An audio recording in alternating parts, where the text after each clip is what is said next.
Good morning, everybody. It is Sunday morning.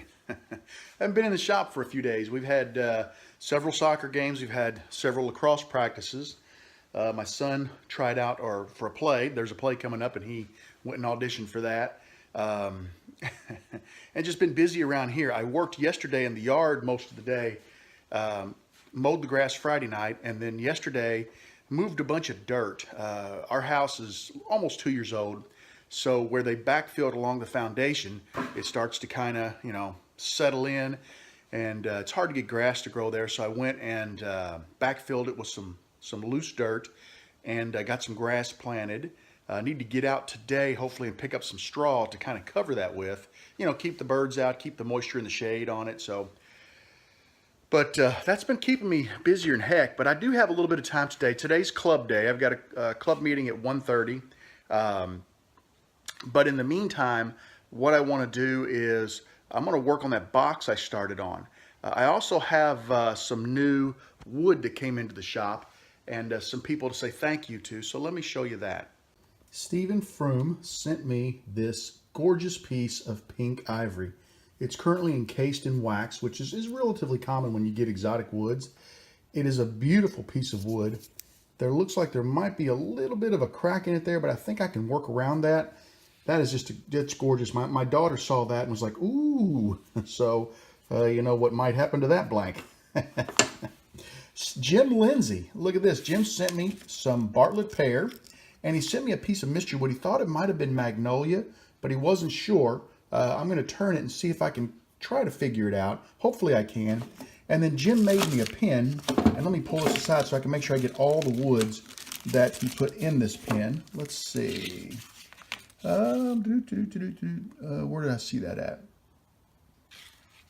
Oh, here we go, at the bottom, right at the bottom. It's red elm, hard maple, walnut, and padauk. And there's a modified slimline, and he put that together and sent that to me. So thank you very much, Jim. I appreciate that.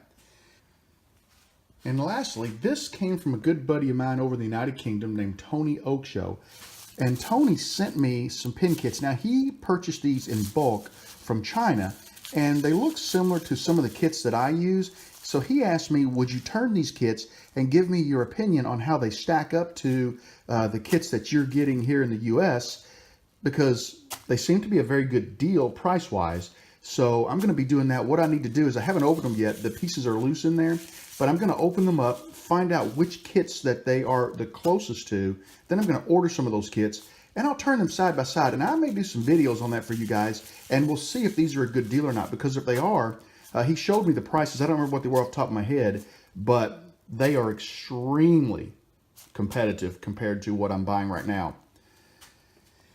Tony also sent me 4 blanks from the USS North Carolina, and he sent me all of the authentication paperwork to prove that they're real.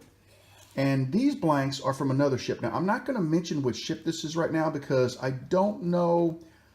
I need to verify with Tony that it's okay to do that. But this is some wood that came off of a ship that is being refurbished.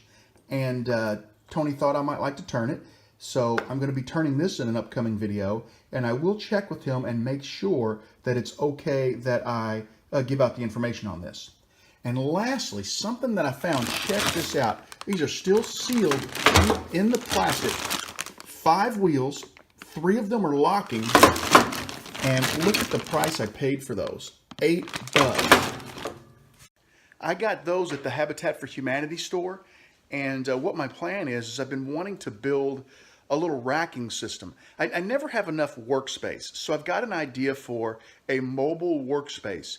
And I need to finish up my drawings a little bit. I'm hand sketching this thing out, and I'll kind of just kind of rough out some measurements. And if it looks like it's going to work, I'll actually record the measurements that I cut, because, as I adjust, it's going to change a little bit because I want to make it useful. And I'll record the measurements. And if I do a video on this, I'll give out the measurements to you guys so that if you're interested, you can make one for yourself. Don't hold me too steadfast to that because it depends on time, which there has not been a lot of lately. Once school starts, man, woo, time goes downhill for me. Other than that, I've got the 4 pins back here that I started the other day that are cleaned up on the sander. They're perpendicular to the tubes. They're ready to go to the lathe. I don't know that I'll get to those today because I think today I'm going to work on that little hanging shelf that I want to put right up there. You know, it's kind of like a box that'll drop down. I've got the wood cut. I think I'm going to work on putting that together because I don't have a lot of time before my meeting, but I'll keep you guys posted on what goes on today. Well, it's been a heck of a day. I worked a little bit today. Let me show you this.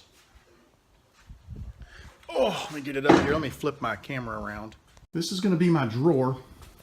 You can see I've angled off this end here. These holes are where it'll be mounted between the studs, and I had to angle that off so that the end of it did not interfere with, you know, as it drops down. You don't want that to rub against the top of the deck. It won't let it open.